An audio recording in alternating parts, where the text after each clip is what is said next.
শেষ করতে পারবো না। আল্লাহর নিয়ামত গুণে আমরা শেষ করতে পারবো না।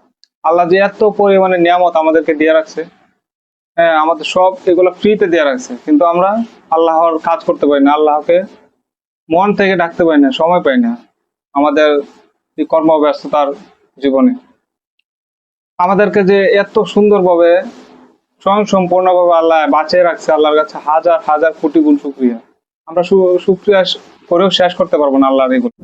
আজকে একটা ভিডিও দেখলাম, আমি যখনই ফেসবুকে বা আমার টিকটকে যাই তখনই এরকম কিছু কিছু ভিডিও আমার চোখে ভাসে, আর যখনই আমার এই ভিডিও গুলো ভাসে আমার লোম গুলো পর্যন্ত দাঁড়ায় যায়।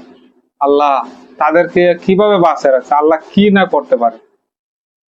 আমার চোখে শুধু এই ভিডিও গুলো পড়ে আর দেখে আমার অবস্থা খুব খারাপ হয়ে যায়।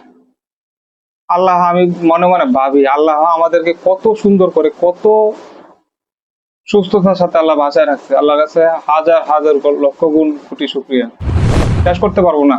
আল্লাহর যে আমরা নিয়ামত গুলা বহন করতেছি, আমরা কত কিছু ফ্রিতে পাচ্ছি, আমরা কত কি না কাচ্ছি, পড়ছি, ঘুরছি। আল্লাহর কাছে হাজার হাজার লক্ষ কোটি গুণ শুকরিয়া, আলহামদুলিল্লাহ।